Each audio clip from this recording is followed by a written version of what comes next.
नमस्कार। Exam cracker के live class में आप सबका स्वागत है। मैं आप लोग के समक्ष उपस्थित हूं यूपी कांस्टेबल का रीजनिंग का क्वेश्चन लेकर। ठीक है ना। जैसा कि आपको मैं बता दूं कि आज प्रीवियस ईयर पेपर नहीं है, लेकिन एक जैसे मैं आपके सामने एक मॉडल पेपर सॉल्व कराऊंगा और आगे जो भी क्लासेस रहेंगे सब प्रीवियस ईयर के रहेंगे। तो थोड़ा सा क्लास शुरू करने से पहले कुछ चीजें आपको समझा देते हैं, ध्यान दीजिएगा।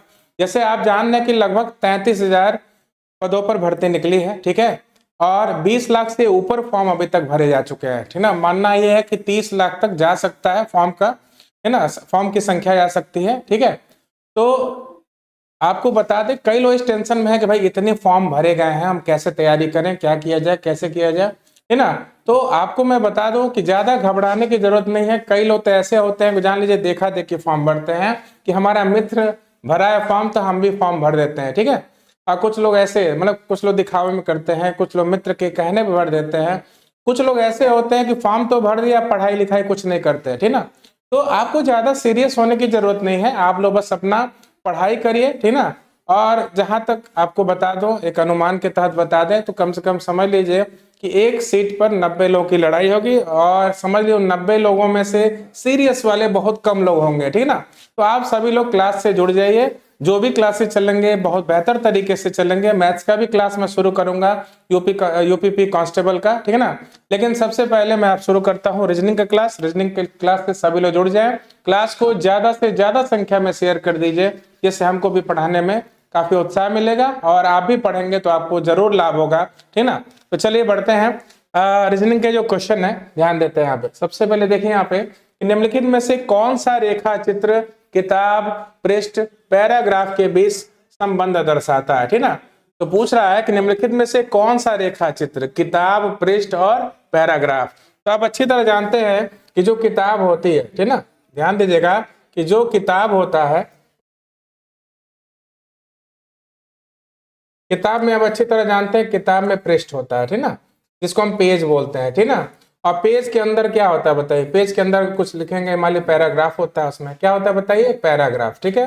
तो सबसे पहले ये बताइए कि किताब के अंदर पृष्ठ है, ठीक ना, किताब के अंदर, यानी किताब को जब खोलेंगे तो, ठीक ना, किताब के अंदर यानी एक पन्ने में आप जानते हैं 2 पृष्ठ होते हैं, ठीक ना, और उस पृष्ठ के अंदर क्या होता है बताइए, उस पृष्ठ के अंदर पैराग्राफ होता है। तो सबसे पहले ध्यान दीजिएगा कि किताब वाला सर्किल सबसे बड़ा, यानी कि किताब के अंदर क्या हो जाएगा बताइए, किताब के अंदर पृष्ठ।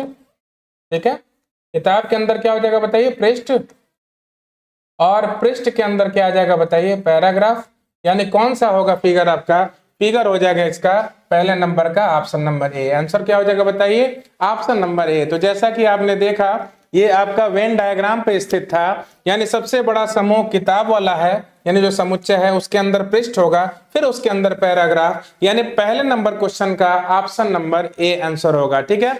चलिए बढ़ते हैं अब दूसरे क्वेश्चन की तरफ। देखिए दूसरा क्वेश्चन क्या है, ध्यान दीजिएगा कि नीचे दिए गए चित्र को ध्यान पूर्वक देखिए और उस क्षेत्र को जानिए जो ऐसे बुद्धिमानों को दर्शाता है जो संयमी नहीं है परंतु क्या है, शिक्षित है। ठीक ना।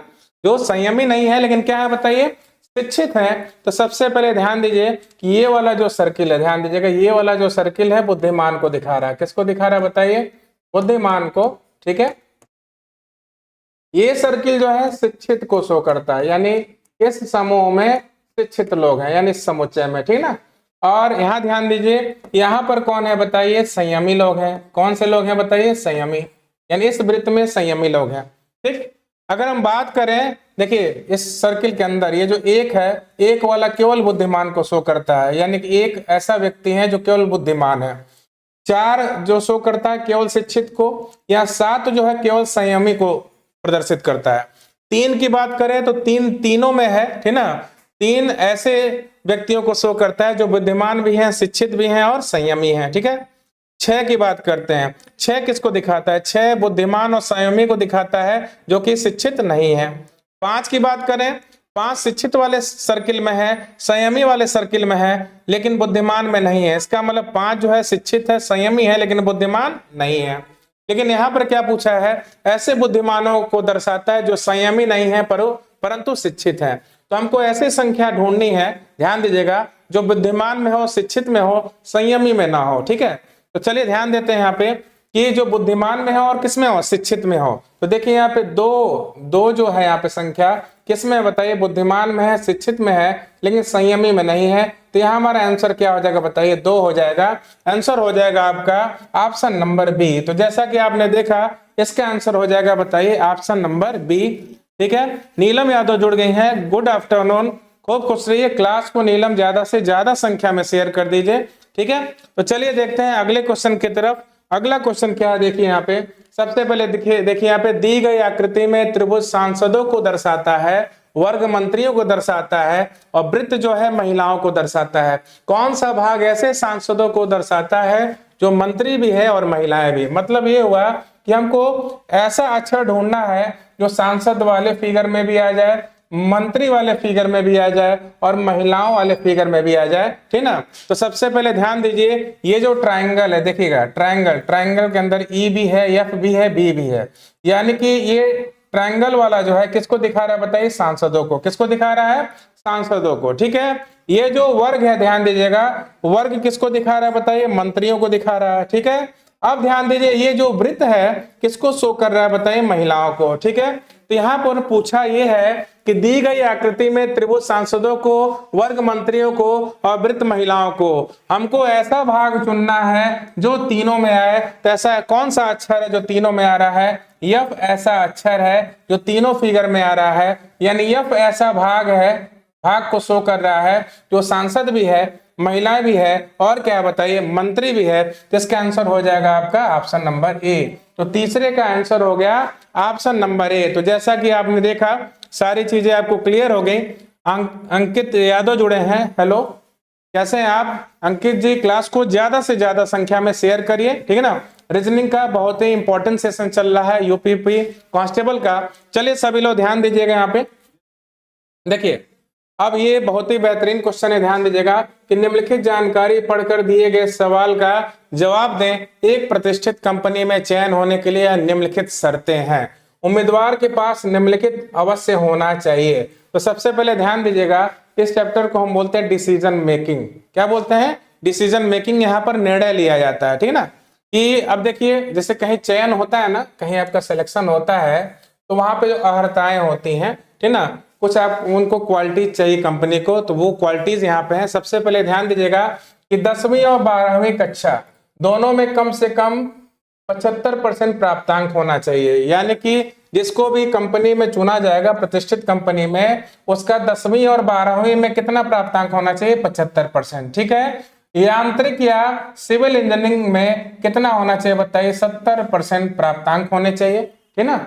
उसका से ध्यान दीजिएगा यहाँ पे 8 सितंबर 2016 को उम्र 25 साल से ज्यादा नहीं होनी चाहिए, ठीक है।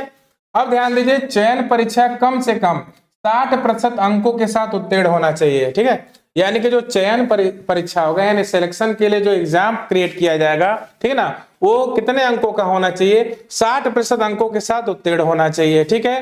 एक प्रतिष्ठित संस्थान में सीएडी पाठ्यक्रम पूरा किया होना चाहिए, ठीक है। तो कोई एक उम्मीदवार उपयुक्त सभी मानदंडों को संतुष्ट करता है सिवाय किसके, सी के, यानी कि इन सबको पूरा करता है किसको छोड़ के, सी के। अगर सी वाली योग्यता नहीं है, लेकिन अगर ध्यान दीजिएगा सी वाली योग्यता आपके पास नहीं है, बाकी सारी योग्यता है, लेकिन अगर उसके पास एक प्रतिष्ठित कंपनी में कितने वर्ष का, 1 वर्ष से अधिक का अनुभव हो, तो उनके मामले को कंपनी के प्रबंध निदेशक के पास निर्णय के लिए भेजा जाएगा।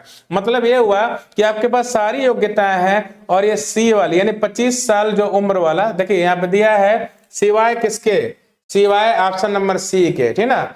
सारी योग्यता है और सी वाला अगर आपका योग्यता नहीं है तो वहां पे आपको जो नौकरी दिया जाएगा, आपको अनुभव के आधार पर दिया जाएगा कि आपका किसी प्रतिष्ठित कंपनी में 1 वर्ष से अधिक का अनुभव है कि नहीं, ठीक है।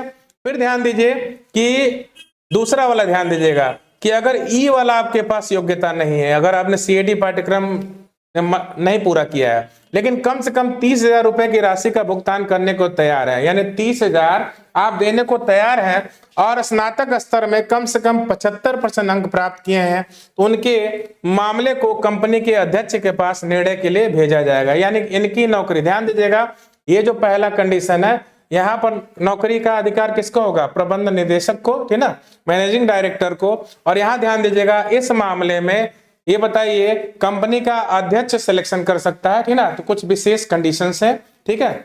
चलिए ध्यान देते हैं। अच्छा ये वाला क्लियर नहीं दिख रहा है, चलिए ठीक है।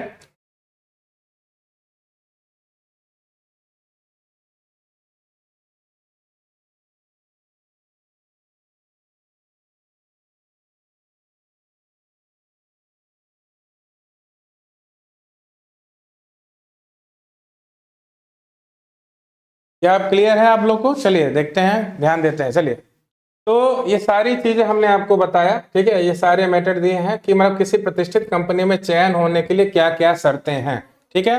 तो चलिए इसको अभी हम बता देते हैं। इसको आप इस तरीके से करिए, सबसे बढ़िया रहेगा। यहाँ पे हम बगल में इसको सारी चीजों को सॉल्व कराते चलते हैं, ठीक।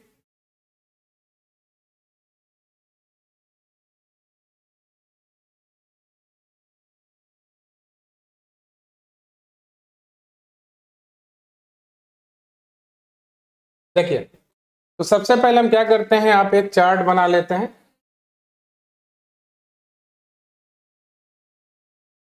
सबसे पहले हम एक चार्ट बना लेते हैं, ठीक।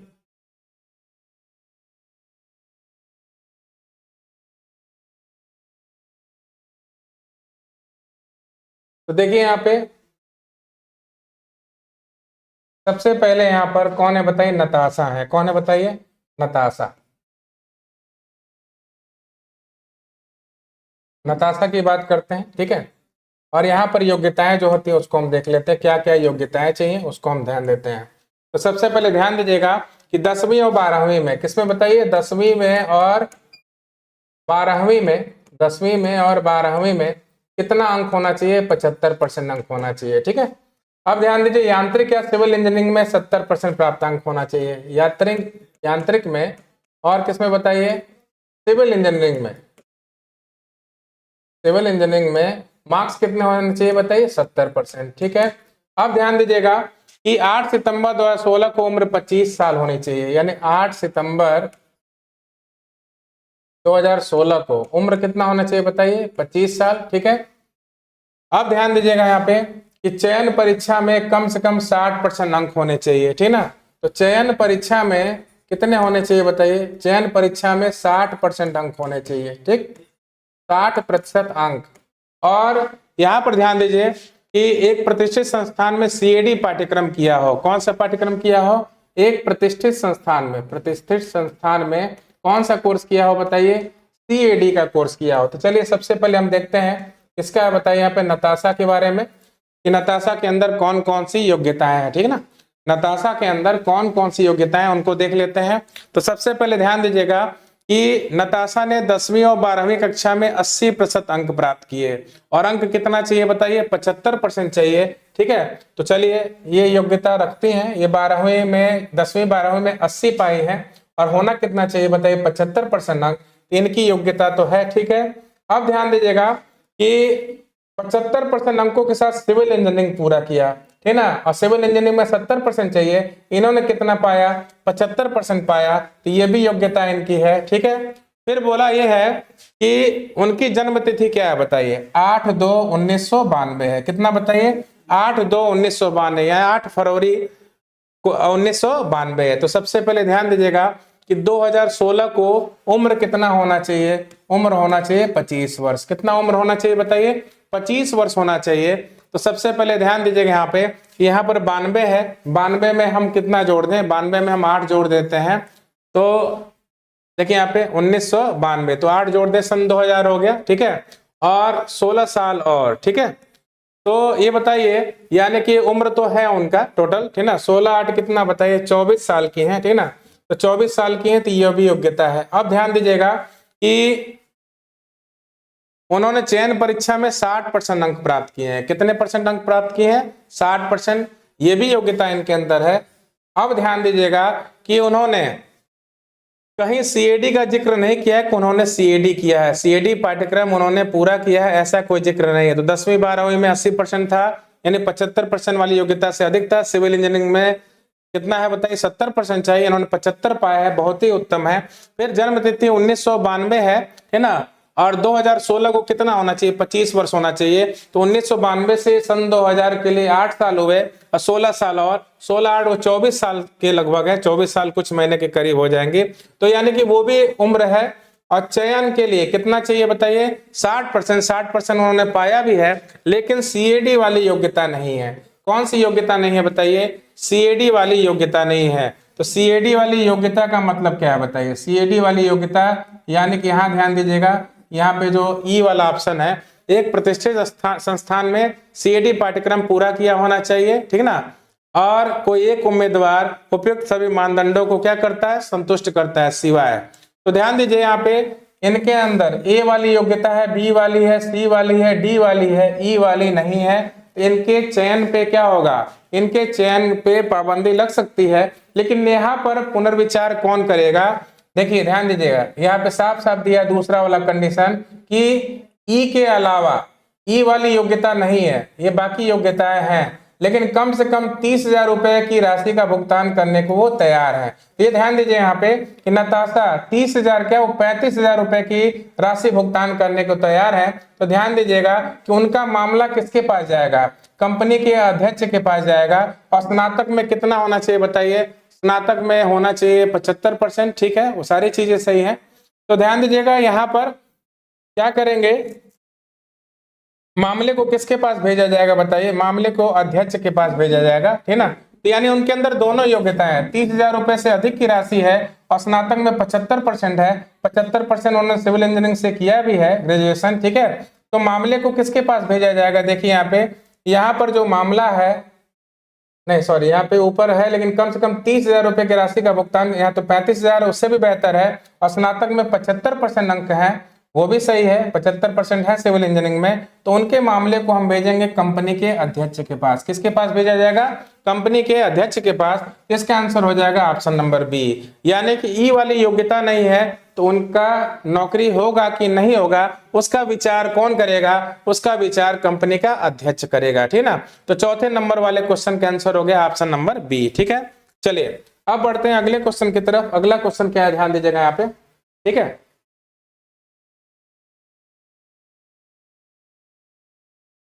हाँ चौथा क्वेश्चन हो गया। अब ध्यान दीजिएगा पांचवा क्वेश्चन है ना, आदेश ने चयन परीक्षा में 65% अंक प्राप्त किए, ठीक ना। तो ये बताइए चयन परीक्षा में 60% चाहिए ना, है ना, कितना चाहिए 60%। तो चलिए हम देख लेते हैं कि आदेश का चयन परीक्षा में, ये दूसरा जो नंबर है किसका है बताइए, आदेश का है। आदेश ने चयन परीक्षा में कितना पाया, 65% अंक पाया, ठीक ना। अब ध्यान दीजिएगा चयन परीक्षा में 65% अंक पाया, और क्या बताइए, आदेश ने चयन परीक्षा में 65% अंक पाया, मैकेनिकल इंजीनियरिंग में 75% अंकों के साथ स्नातक किया। तो ध्यान दीजिएगा कि मैकेनिकल इंजीनियरिंग में कितना चाहिए बताइए, 70% चाहिए। कितना चाहिए, 70% चाहिए, लेकिन वो कितना पाया बताइए, 75% पाया है। तो वो भी योग्यता वो रखता है ना, वो भी योग्यता वो रखता है, यानी 65% पाया है। चलिए इसको हम हटा देते हैं यहाँ पे, मतलब ये योग्यता रखा है, कितना पाया बताइए 65%, ठीक है। अब ध्यान दीजिएगा यहाँ पे, अब आदेश के साथ और क्या चीजें हैं, उन्होंने एनआईटी में सीएडी पाठ्यक्रम पूरा किया और 25/9/1993 को पैदा हुए। तो कब पैदा हुए बताइए, 25/9/1993। तो 93 से 2016 तक देख लीजिए यहाँ पे, 7 16 कितना 23, 25 वर्ष का उम्र भी है उनका, ठीक ना। 25 वर्ष से उम्र से वो कम है, यानी अधिकतम उम्र 25 वर्ष चाहिए और वो 25 से कम है। आप खुद देख लीजिएगा कि 93 में पैदा हुआ व्यक्ति सन 2016 तक, आप जानते हैं अच्छी तरह कि 25 वर्ष से कम उम्र का ही होगा। तो 25 वर्ष से कम उम्र भी उनका है, कोई दिक्कत वाली बात नहीं है, ठीक है। तो ये भी वो पूरा करते हैं, ठीक है। अब चलिए ध्यान देते हैं अगला, उन्होंने 10वीं में 500 में से 370 अंक प्राप्त किए। तो 500 में से 370, ध्यान दीजिएगा 500 में से 370, तो 5 से काटिए, परसेंटेज में पता चल जाएगा, 5 सते 35 और 5 चौको 20, यानी कितना परसेंट पाया, 74%। और ध्यान दीजिएगा कि 10वीं और 12वीं में कितना अंक पाना चाहिए, 75% पाना चाहिए। अब वो कितना पाए हैं बताइए, 74%। तो ध्यान दीजिए कि जो ए वाली योग्यता अगर किसी के अंदर नहीं है तो कोई सुनवाई नहीं है। देखिए सी वाली योग्यता नहीं है तो कौन सुनवाई करेगा, कंपनी का प्रबंध निदेशक, ठीक है। और ई वाली योग्यता नहीं है तो जॉब कौन देगा, वहां पे जॉब देगा कंपनी का अध्यक्ष, यानी उसके पास सुनवाई होगी। लेकिन आपने 10वीं और 12वीं में अगर 75% अंक पाया ही नहीं है, ठीक ना, तो कोई सुनवाई नहीं होगी और आपका चयन नहीं होगा, ठीक ना, आपका चयन एकदम नहीं होगा।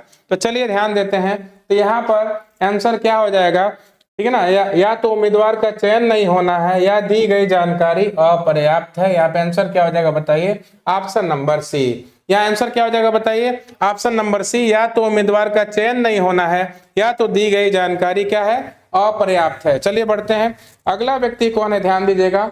अगला व्यक्ति है, अगली जो महिला है कौन है, स्टेला है, ठीक ना। अब ध्यान दीजिए कि 16/2/2011 को स्नातक पूरा किया। कब पूरा किया बताइए, 16/2/2011 को स्टेला ने स्नातक पूरा किया। उन्होंने 10वीं कक्षा में 80% अंक पाया, ठीक है, तो ये योग्यता तो है, ठीक है, 10वीं में 80% पाया और 12वीं में 75%, ठीक है। तो 12वीं में 75%, यानी 10वीं 12वीं दोनों में कम से कम 75 होना चाहिए, तो ये योग्यता तो उनके अंदर है, ठीक है। उसका से ध्यान दीजिएगा कि उन्होंने सिविल इंजीनियरिंग में 85% अंकों के साथ स्नातक स्तर पूरी की थी। तो कितने के साथ उन्होंने बताइए, उन्होंने सिविल इंजीनियरिंग में 85% अंकों के साथ स्नातक स्तर पूरी की थी। तो सिविल इंजीनियरिंग ध्यान दीजिएगा, तो 70% चाहिए, उन्होंने कितना पाया बताइए, 85% पाया है। उन्होंने एक प्रतिष्ठित कंपनी में 2 साल से अधिक का अनुभव है। कितने साल का अनुभव बताइए, 2 साल से अधिक का अनुभव है, ठीक। और उन्होंने चयन परीक्षा में 65% अंक हासिल किए हैं।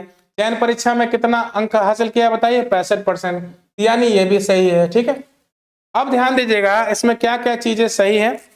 अब देखिए उन्होंने सीएडी पाठ्यक्रम भी पूरा किया है, ठीक। तो सबसे पहले ध्यान दीजिए कि सीएडी वाला भी सही है, यांत्रिक या सिविल इंजीनियरिंग में 70% अंक प्राप्त किए, वो भी सही है।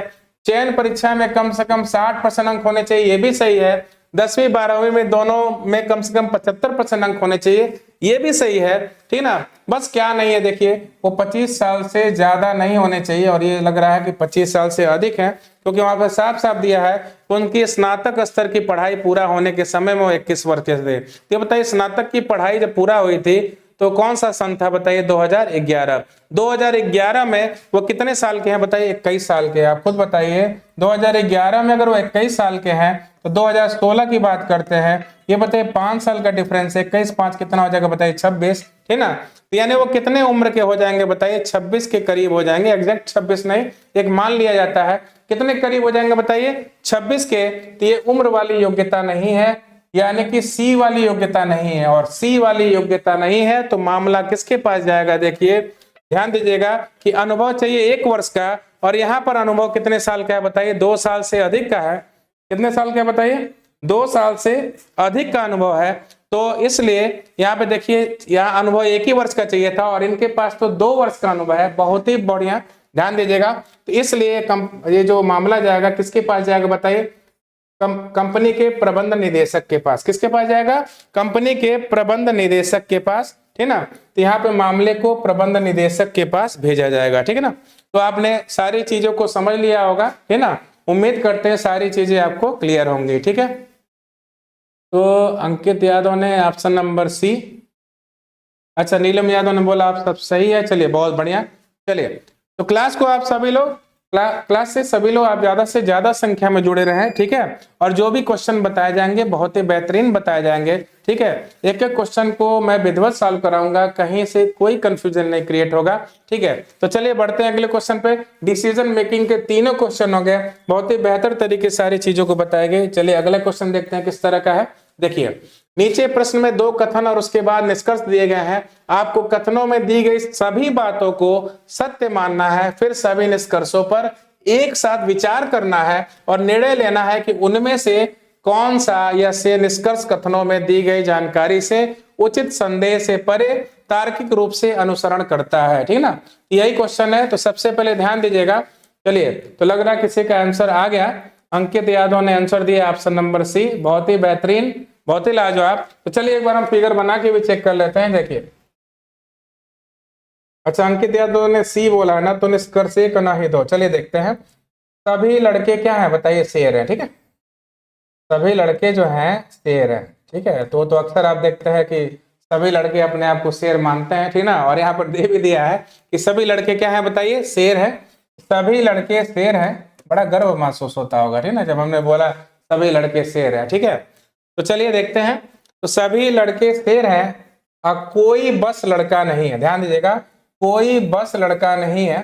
ठीक है, तो कोई बस लड़का नहीं है तो मतलब ये हुआ कि जो बस वाला सर्किल है लड़के वाले सर्किल को स्पर्श नहीं करेगा। ठीक है, ठीक, क्योंकि बोला कोई बस लड़का नहीं है तो दोनों टच नहीं करेंगे, क्योंकि बोला साफ साफ कोई भी बस लड़का नहीं है। ठीक ना, लेकिन पहला क्या बोला था, सभी लड़के शेर है, यानी लड़के वाला सर्किल किसके अंदर हो जाएगा बताइए, शेर के अंदर।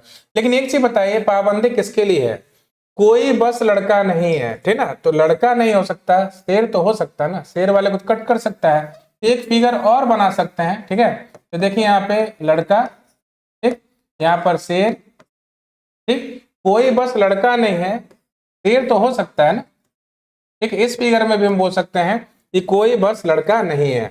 तो चलिए अब आ जाते हैं, यहाँ बोला है कोई भी बस शेर नहीं है, तो कोई भी बस शेर नहीं है, इससे सही है लेकिन इससे गलत है। ठीक ना, कोई भी आप क्वेश्चन सॉल्व करते समय अगर एक से सही आंसर आए और एक से गलत आंसर आए, इसका मतलब वो आंसर नहीं लिया जाता है, उस आंसर को हम नहीं लेंगे। ठीक है, यानी कोई भी बस शेर नहीं है, ये नहीं होगा। ठीक है, दूसरा कुछ शेर लड़के हैं। देखिए, तो ये जो शेर का कुछ हिस्सा जो है वो लड़के हैं, तो हम बोल सकते हैं कुछ शेर क्या है बताइए, लड़के हैं। यानी आंसर कौन सा हो जाएगा आपका, ऑप्शन नंबर 2, यानी सॉरी ऑप्शन नंबर 2 नहीं, निष्कर्ष का दूसरा वाला आंसर होगा।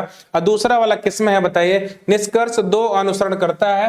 ऑप्शन कौन सा हो जाएगा बताइए, बी। तो अंकित जी माफी चाहते हैं, ठीक है ना, कोई बात नहीं, ऐसा क्वेश्चन नहीं होता है, कभी कभी गलत हो जाता है, तो इसको ध्यान दीजिएगा। इसका आंसर जो होगा ऑप्शन नंबर बी होगा। ठीक है ना, ऑप्शन नंबर कौन सा हो जाएगा बताइए, बी। चलिए अब बढ़ते हैं अगले क्वेश्चन की तरफ, ध्यान दीजिएगा। क्या भारतीय सरकार को अनाथालयों को सहारा देना चाहिए। देखिए यहाँ पे मजबूत तर्क और क्या देना बताइए, कमजोर तर्क है, तो इसमें पूछ रहा है कि कौन सा तर्क ऐसा है जो मजबूत है। तो कथन है, क्या भारतीय सरकार को अनाथालयों को सहारा देना चाहिए। तो देखिए पहला दिया है कि हाँ, खराब आर्थिक और सामाजिक स्थिति सरकार के सहारे की आवश्यकता को इंगित करती है। ठीक है, दूसरा क्या है बताइए, नहीं, फर्जी गैर सरकारी संगठन पनपते हैं और सरकारी धन का दुरुपयोग करते हैं। ठीक ना, तो बताइए 8वें नंबर वाले क्वेश्चन का आंसर क्या होगा। चलिए तो मैं आपको बताता हूं, ध्यान दीजिएगा यहाँ पे कि यहाँ पर बोला है कि हाँ, खराब आर्थिक और सामाजिक स्थिति सरकार के सहारे की आवश्यकता को इंगित करती है। ठीक ना, ये बताइए अनाथालय बहुत से लोग चला रहे हैं, ठीक ना, और अपने अकेले चला रहे हैं, तो मान लीजिए जो भी अनाथ वहां रहते हैं, ठीक, उनको जीवन यापन खर्चे के लिए अकेले व्यक्ति जो संस्थान चला रहा है उसके लिए बहुत ही मुश्किल होता है ना। इसलिए सरकार के सहारे की तो जरूरत तो है, ठीक है ना, सरकार के सहारे की जरूरत है। ठीक है, ये वाला तर्क भी सही है, पहला वाला तर्क सही है। ठीक है, दूसरा देखते हैं, नहीं, फर्जी गैर सरकारी संगठन पनपते हैं और सरकारी धन का दुरुपयोग करते हैं। तो अगर तर्क की बात करें तो तर्क में ये भी गलत नहीं होगा। आप देखते होंगे कोई भी योजना के लिए लोग क्या करते हैं, एनजीओ बना के चाहे क्या कुछ भी बना के सरकार से जो धन उगाही करते हैं, लेते हैं किसी और पर्पज में और यूज कहीं और कर देते हैं। ठीक ना, तो वहां धन का दुरुपयोग भी होता है। ठीक ना, वहां धन का क्या होता है बताइए, दुरुपयोग भी होता है। ठीक ना, तो एक ये भी तर्क सही है, तो यहाँ पे तर्क दोनों सही है। कौन कौन सा है बताइए, पहला भी है और कौन सा है बताइए, दूसरा भी है। इसका आंसर कौन हो जाएगा बताइए, ऑप्शन नंबर डी, यानी तर्क एक और तर्क दोनों मजबूत है। ठीक ना, तो यहाँ पे आंसर हो जाएगा 8वें नंबर का ऑप्शन नंबर डी। आंसर क्या हो जाएगा बताइए, ऑप्शन नंबर डी। ठीक है, चलिए बढ़ते हैं अगले क्वेश्चन की तरफ। अगला क्वेश्चन क्या है, ध्यान दीजिएगा। दी गई आकृति का जल प्रतिबिंब बताइए। दी गई आकृति का क्या बताना है बताइए, जल प्रतिबिंब बताना है। तो सभी लोग थोड़ा ध्यान से देखिएगा, दी गई आकृति का जल प्रतिबिंब बनाना है। ठीक है, तो जल प्रतिबिंब जब हम बनाते हैं तो जानते हैं क्या होता है जल प्रतिबिंब में, ठीक है ना। अगर हम सीधे खड़े हैं तो जल प्रतिबिंब में देखिए क्या होगा, हमारा सिर नीचे हो जाएगा, पैर क्या हो जाएगा, ऊपर हो जाएगा। यानी कोई भी व्यक्ति जल प्रतिबिंब में क्या हो जाता है, उसका जो फिगर है वो पलट जाता है। फिगर क्या होता है बताइए, पलट जाता है तो ध्यान दीजिएगा u यहाँ पर सीधा है, क्या हो जाएगा बताइए, पलट जाएगा। 8 पलटेगा, ठीक है ना, तो वैसे ही रहेगा, उसी टाइप का रहेगा। p देखिए, p जो ऐसे हो जाएगा, ठीक है। 5 की बात करते हैं, ठीक है, तो 5 जो है ऊपर चला जाएगा और ये जो है नीचे, ठीक है ना, ऐसे आ जाएगा। a भी देखिए ऐसे हो जाएगा, ठीक ठीक। और ध्यान दीजिए 7 जो है ऐसे आ जाएगा, ठीक है। तो किस ऑप्शन में, ध्यान दीजिएगा, यहाँ पर है u है, 8 है, और कौन है बताइए, b है। यहाँ पर देखिए दाहिने वाला बाएं चला गया, तो ये तो हो नहीं सकता, ठीक है। अब ध्यान दीजिएगा, इसको उसने पलट दिया ऐसे पूरा, तो ऐसे दाएं बाएं कब होता है, दाएं बाएं होता है दर्पण प्रतिबिंब में। किस में होता है बताइए, दर्पण वाले प्रतिबिंब में, ठीक। तो यहाँ देखिए u उल्टा बस कहाँ पे है, ऑप्शन नंबर डी में। सारी चीजें देखिए मिल रही है, u8 b ऐसे है, ठीक ना, ठीक। अब ध्यान दीजिए, यानी ये जो p है ऐसे पलट गया है, पलटेगा तो उधर ही तो रहेगा ना यहाँ पे, ठीक है।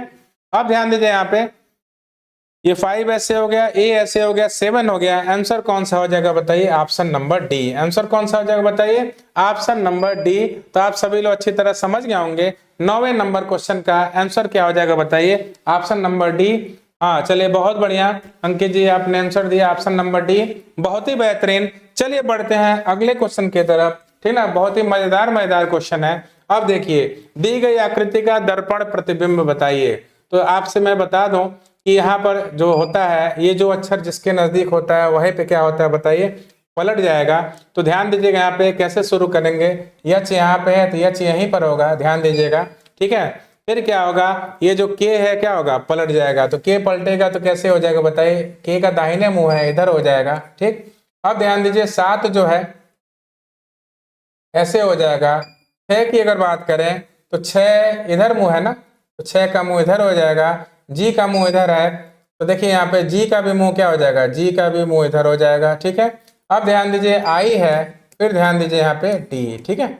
यहाँ पे क्या बताइए, टी। तो ऐसे फिगर बनेगा। तो देखिए अब कहाँ पर दिख रहा है ऐसे, यहाँ पर दिख कहाँ रहा है बताइए, एच के 7 6 ऐसे हो गया, जी ऐसे, ठीक ना। यानी आंसर कौन सा हो जाएगा बताइए आपका, ऑप्शन नंबर ए, ठीक ना। इसमें आंसर क्या हो जाएगा बताइए, ऑप्शन नंबर ए। इसका डी आंसर नहीं होगा, इसका आंसर क्या हो जाएगा बताइए, ऑप्शन नंबर ए, ठीक है।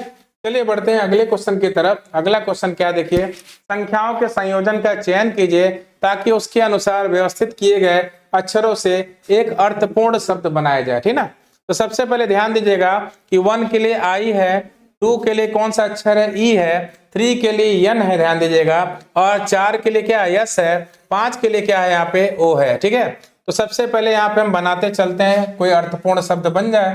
तो 2 के लिए देखिए यहाँ पर ई, 1 के लिए आई है, ठीक है ना, 4 के लिए क्या है बताइए, 4 के लिए यस है, 5 के लिए क्या है, 5 के लिए ओ है, और 3 के लिए क्या बताइए, यन है। ऐसन करके कोई शब्द बन रहा है, इसका कोई मतलब नहीं होता है, ठीक ना।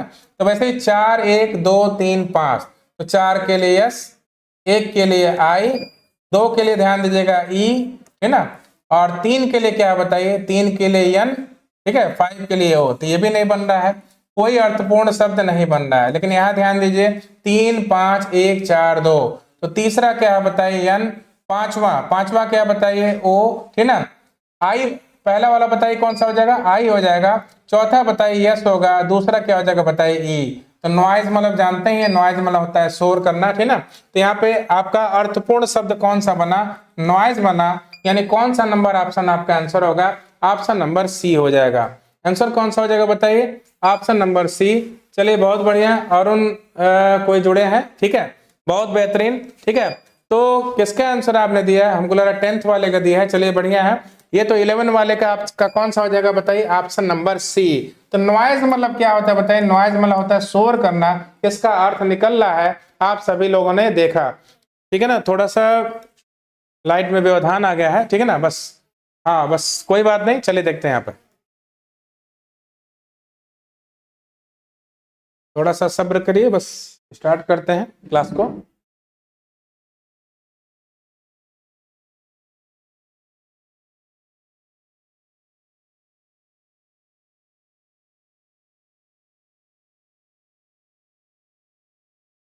थोड़ा सा लाइट चली गई, अभी बताते हैं बस, ठीक है ना।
चलिए ठीक है, तो बीच में लाइट चली गई थी, ठीक है, थोड़ा सा प्रॉब्लम हो गया था, कोई बात नहीं। चलिए देखते हैं यहाँ पे। तो सबसे पहले देखते हैं यहाँ पे, अभी हमने बताया, देखिए यहाँ पे कि जो यहाँ पर एक है, ठीक ना, एक नंबर किसको शो करता है, आई को।